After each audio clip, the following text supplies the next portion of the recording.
Good morning student. आज मैं आप लोगों को गुजराती में तीसरा लेसन समझाऊंगी जिसे आप लोगों को ध्यान से समझना है।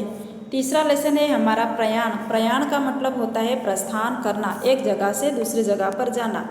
और इसके लेखक है रमणभाई नीलकंठ। पाठ का प्रकार है नवलकथा खंड। लेखक का जन्म हुआ है तारीख 13/3/1868 और मृत्यु हुआ है 6/3/1928 को। सबसे पहले हम लेखक का परिचय देखेंगे। રમણભાઈ મહેપતરામ નીલકંઠનું વતન અમદાવાદ હતું। તેઓ પંડિત યુગના અગ્રણી સાહિત્યકાર હતા। સાહિત્ય ઉપરાંત તેમને સમાજ સેવા નોંધપાત્ર છે। તેમણે ભદ્રંગત જેવી હાસ્યરસની વિખ્યાત નવલકથા તથા રાયના પર્વત જેવું શિષ્ટ નાટક લખ્યું છે। કવિતા અને સાહિત્ય ભાગ 1થી 4માં વિવેચનો વ્યાખ્યાનો સંગ્રહાયા છે। ધર્મ અને સમાજ નામના 2 ભાગમાં तत्वचर्चा ने लगता व्याख्यानों संग्रस्त है। ये पाठ जो है गुजराती की प्रसिद्ध नवलकथा भद्रंबद में से लिया गया है।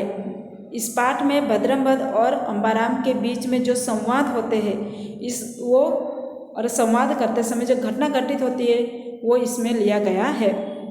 और उस समय इस घटना में भद्रंबद की विचित्रताओं, पुराने ख्यालों, कृत्रिम संस्कृत प्रधान भाषा का प्रयोग से हास्य उत्पन्न होता है। तो देखते हैं ये पाठ हम की शुरुआत करते हैं। जमीन अमे स्टेशन पर गया घेरથી નીકળતા ભદ્રંબદનો આનંદ અપાર હતો। કપાળે કંકુનો લેપ કરતા મને કહે કે અંબારામ આજનો દિવસ મોટો છે। આપણે આપણા વેદ ધર્મનું રક્ષણ કરવા, આર્ય ધર્મનો જય કરવા, સનાતન ધર્મનો પ્રચાર કરવા પ્રયાણ કરીએ છીએ। રાવણનો પરાજય કરવા નીકળતા શ્રીરામની વૃત્તિ કેવી હશે? કંસના વધના કાર્યનો આરંભતા શ્રીકૃષ્ણનો ઉત્સાહ કેવો હશે? કીચકને મર્દન करवानी युक्ति रचता भीमसेन उमंग केवो हसे। जमीन का मतलब भोजन करने के बाद जो है अंबाराम और भद्रंबद दोनों स्टेशन पर जा रहे थे और घर से जब निकले तो भद्रंबद बहुत खुश थे और सर के ऊपर कुमकुम का लेप करते हुए अंबाराम को कहते हैं कि आज का दिन हमारा बहुत बड़ा है। मोटो का मतलब बहुत बड़ा है। हम क्या करें, आज जो है वेद धर्म का रक्षण करने के लिए, आर्य धर्म का जयकार करने के लिए, सनातन धर्म का प्रचार करने के लिए वो जा रहे हैं। प्रयाण करने का मतलब है जा रहे हैं। रावण का पराजय करने के लिए जब निकले थे तो उस समय श्री राम की वृत्ति यानी मानसिक वलन कैसा होगा और कंस का वध का कार्यों का जो है आरंभ करते समय श्री कृष्ण का उत्साह कैसा होगा।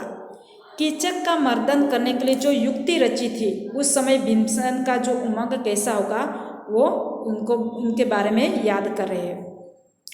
चकित थे ने मैं कहूँ अकथ्य महाराज अकथ्य। चकित होकर सरचकित होते अंबाराम भद्रंबद से कह रहे कि भाई अकथ्य यानी वर्णन कर पाना नामुमकिन है महाराज, यानी बता पाना नामुमकिन है। भद्रंबद बोली उठ्या तो मारी वृत्ति पण आज अकथ्य छे, मारो उत्साह पण आज अकथ्य छे, मारो उमंग पण आज अकथ्य छे। अने अंबाराम एम न समझी सके आ गाड़ी में जाऊँ छूँ तेथी ज मारी गति आटली त्वरित छे। मारो वेग, मारो पोतानो वेग तने विदित छे। अंबाराम कहते भाई चकित हो जाते हैं कि भाई कह पाना नामुमकिन है। तब भद्रंबद बोलते हैं कि मेरी वृत्ति भी कुछ आज ऐसी ही है, मेरी मानसिक स्थिति भी कुछ आज ऐसी ही है, यानी कह पाना नामुमकिन है। मेरा उत्साह भी आज ऐसा ही है। मैं कितना खुश हूँ, मैं कितना उत्साहित हूँ वो बता पाना अकथ्य है, यानी नामुमकिन, कह पाना नामुमकिन है। मेरा उमंग भी अकथ्य है। अंबाराम और अंबाराम को कहते हैं कि भाई आप ऐसा मत समझना कि हम आग गाड़ी यानी आग के द्वारा चलने वाली गाड़ी, तो इतने आग गाड़ी में जा रहे हैं इसलिए मैं इतना, मेरी गति है वो जो गति यानी स्पीड वो इतनी ज़्यादा है, ऐसा मत समझना। त्वरित का मतलब जो है आप अच्छी तरह से मतलब कि इतनी स्पीड है, कैसी उसकी गति है आग गाड़ी की तरह। त्वरित यानी स्पीड। मेरा वेग का मतलब भी स्पीड होता है, मेरा वेग भी इतना ही आज स्पीड से जा रहा है। तो आप विदित का मतलब जानते ही हो। મેં કહ્યું, અંબારામ, તે દહાડે જમાલપુર દરવાજા બહાર એક શિયાળવાને વરુ ધારી આપણે પાછા ફર્યા હતા. તે દહાડે તો તમે મારાથી બહુ અગાડી નીકળી ગયા હતા. તેવો વેગ કહો છો?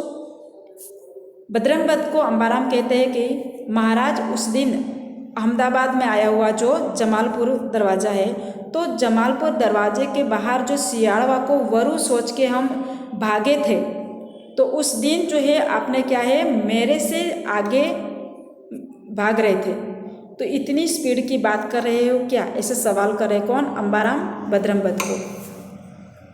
बजरंगबद गंभीरताથી કહ્યું, કંઈ કે તેવો પણ તેથી સરસ. गंभीर होकर कह के कुछ ऐसा या फिर इससे भी अच्छा. ઉત્સાહની વાત કરતાં કરતાં અમે સ્ટેશન પર જઈ પહોંચ્યા. અમારી બંનેની ટિકિટ કરાવવા બજરંગબદ ગયા. હું જોડે ઊભો રહ્યો. બારીમાં ખભા સુધી ડોકું ઘાલી बजरंगबद કહ્યું, श्री मोहमयिनी बे मूल्य पत्रिका आपो. उत्साह की बात करते करते बजरंगबद और अंबाराम दोनों रेलवे स्टेशन पर पहुंच जाते हैं और वहां दोनों की टिकट निकलवाने के लिए बजरंगबद जाते हैं और अंबाराम उस समय उनके साथ ही खड़े थे. खिड़की के पास जाके उन्होंने अपनी गर्दन, डोकू का मतलब है गर्दन जो है वो खिड़की के अंदर तक डाल दिया और बजरंगबद जो है टिकट मास्टर को कहते हैं कि श्री मोहमयिनी बे मूल्य पत्रिका आपो. मोहमयिनी यानी मुंबई का कृत्रिम नाम दिया गया है. मूल्य पत्रिका का मतलब जो होता है टिकट. हमें मुंबई की 2 टिकट दो. टिकट मास्टर पारसी હતો. તેણે કહ્યું, શું બકેજ, આય तो टिकट ऑफिस છે. टिकट मास्टर क्या था? पारसी था. इसलिए उन्होंने क्या, सू बकेज यानी क्या बोल रहा है. यहाँ तो आय का मतलब होता है यहाँ पर तो टिकट ऑफिस है, टिकट की ऑफिस है. बजरंगबदे उत्तर દીધો, યવન, તેથી હું અજ્ઞ નથી. મારે મોહમયિની બે મૂલ્ય પત્રિકાની આવશ્યકતા છે. તેનું વિતરણ કરવું એ તવ કર્તવ્ય છે. बजरंगबद क्या जवाब देता है? यवन. यवन का मतलब यूनान देश का रहने वाला वासी. कि मैं जानता हूँ, इससे मैं अनजान नहीं हूँ, मैं बहुत अच्छी तरह से जानता हूँ कि यहाँ टिकट ऑफिस ही है. मुझे मोहमयिनी यानी मुंबई की 2 मूल्य पत्रिका यानी टिकट की ज़रूरत है और वो देना आपका फ़र्ज है. यानी फर्ज है, कर्तव्य एक नहीं फर्ज है. ટિકિટ ઓફિસમાં એક હિન્દુ હતો. તેણે કહ્યું, सोराबजी, એને ग्रांट रोडની 2 ટિકિટ આપો. टिकट ऑफिस में एक हिंदू व्यक्ति था. उन्होंने बताया कि सोराबजी, ग्रांट रोड का मतलब है मुंबई की 2 टिकट उसे दो. टिकट આપતા सोराबजी बोलिया कि सालो કંઈ મેદ થયેલ, હું તો સમજતો જ નહીં કે એ શું બકે છે. टिकट देते हुए सोराबजी जो है उन्होंने कहा, साला कुछ मेद हुआ लगता है, क्योंकि ये क्या बोल रहा है वो तो मुझे समझ में ही नहीं आ रहा है. बजरंगबद હવે કોપ સમાઈ શક્યા નહીં. તેણે મોટે નાદે કહ્યું, दुष्ट यौवन, तारी भ्रष्ट वासनाने લીધે तू अज्ञान રહ્યો છે, मूर्ख. बजरंगबद के बारे में जो टिकट मास्टर बता रहा था, इसकी बात सुनते ही बजरंगबद अपना गुस्सा समा नहीं पा रहा. बहुत गुस्से हो जाते हैं और बहुत बड़े नाद यानी आवाज़ से, ऊंची आवाज़ से कहता है, दुष्ट यानी दुष्ट यौवन यानी यूनान देश के रहने वाला दुष्ट व्यक्ति, तेरी भ्रष्ट वासना की वजह से मैं अज्ञान रहा हूँ यानी अनजान रहा हूँ. मूर्ख ऐसा शब्द का प्रयोग करते हैं. तो અગાડી બોલવાને બદલે બજરંગબદે એકાએક ડોકું બહાર ખેંચી લીધું. ધબકારો થતો હતો અને બહાર આવી નાક પંપાળતો હતો. તે પરથી મેં ધાર્યું કે પારસીએ મુક્કો માર્યો હશે, પણ મને તો એટલું જ કહ્યું કે દુષ્ટ યૌવનનો સ્પર્શ થયો છે, માટે મારે સ્નાન કરી લેવું પડશે. अगाड़ी का मतलब है आगे.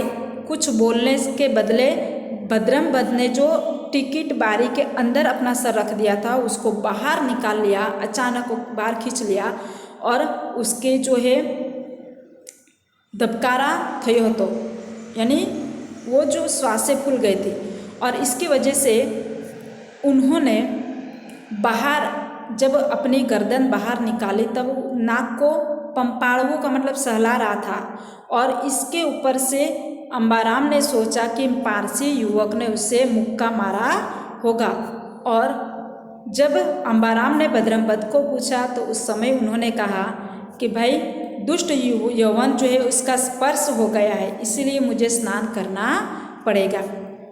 आगे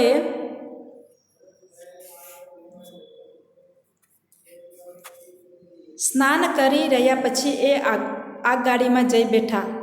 ગાડી ઉપડવાને 15 મિનિટની વાર હતી, તેથી નીચે ઉતરી પાણી છંટકાવી ચોખ્ખો કરી તે ઉપર ઊભા રહી પાણી પીધું।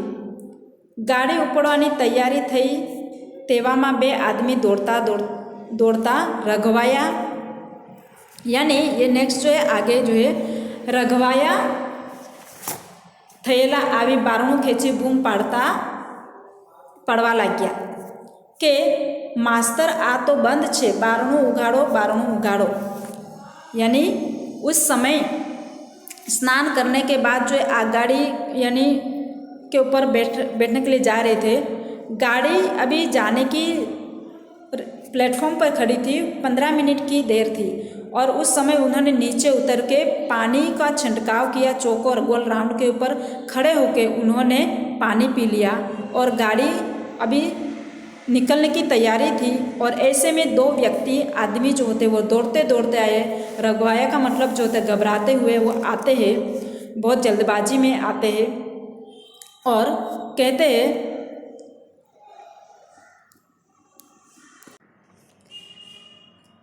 जल्दबाजी में आते हैं और कहते हैं कि बारणों का मतलब होता है दरवाज़ा खींचते हुए आवाज़ लगाते कि मास्टर ये तो बंद है, दरवाज़ा खोलो। दरवाज़ा उगाड़ो का मतलब है दरवाज़ा खोलो। एक पोर्टर आवी बारणું उगाड़ी બંનેની જોશથી અંદર ધકેલી દીધો। તે ભદ્રમપદ પાસે બેસી ગયો। ભદ્રમપદે સંકોચાઈને પૂછ્યું, ક્યાં જશો? મુંબઈ કહ્યું એટલે જિજ્ઞાસાથી પૂછ્યું, નામ શું? પેલા બેમાંના એકે કચવાઈને જવાબ દીધો, મારું નામ રામશંકર અને મારા ભાઈનું નામ શિવશંકર, પણ અમારા ઘરના નામ નખોદ્યો અને ગરખોદ્યો છે। છોકરા ન જીવે તેથી મા બાપે એવા નામ પાડેલા।